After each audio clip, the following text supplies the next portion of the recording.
जुन्नर तालुक्यातील 14 नंबर येथील ग्रामस्थ तसेच नारायणगाव पोलीस स्टेशन यांच्याकडून प्राप्त झालेल्या माहितीच्या अनुषंगानं अन्न व औषध प्रशासनाच्या अधिकाऱ्यांनी नगदवाडी तालुका जुन्नर येथील संचिता फूड्स या आस्थापनाची पहाटे 2 वाजण्याच्या सुमारास तपासणी केली।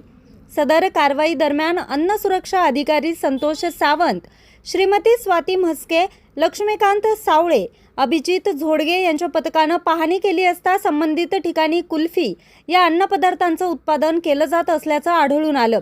तसेच त्याच शेडमध्ये फिनेल, लिक्विड, फ्लोअर क्लीनर इतर रासायनिक पदार्थांचं उत्पादन करून त्यांची विक्री केली जात असल्याचं निदर्शनास आलं।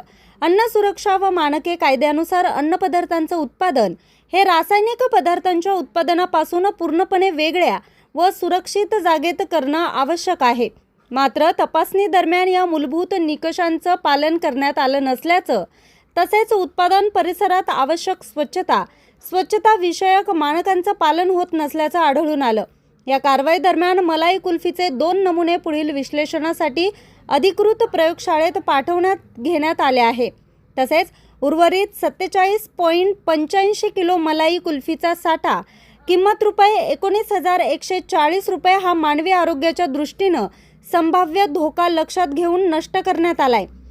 सदर आस्थापनास अन्न सुरक्षा व मानके कायद्याअंतर्गत मंजूर करण्यात आलेले नोंदणी प्रमाणपत्र तात्काळ प्रभावानं निलंबित करण्यात आलं असून प्रयोगशाळेच्या विश्लेषण अहवालाच्या आधारे पुढील कायदेशीर कारवाई करण्यात येणार आहे। ही कारवाई संजय चट्टे, सहाय्यक आयुक्त, तसेच दिगंबर भोगावडे, सह आयुक्त पुणे विभाग यांच्या मार्गदर्शनाखाली करण्यात आली आहे। अन्न व औषध प्रशासनानं नागरिकांना आवाहन केलं आहे की अस्वच्छ किंवा संशयास्पद परिस्थितीत तयार करण्यात येणाऱ्या अन्नपदार्थांबाबत त्वरित अन्न व औषध प्रशासनाकडे माहिती द्यावी, जेणेकरून नागरिकांच्या आरोग्याचं संरक्षण करण्यासाठी आवश्यक ती तातडीची कारवाई करता येईल।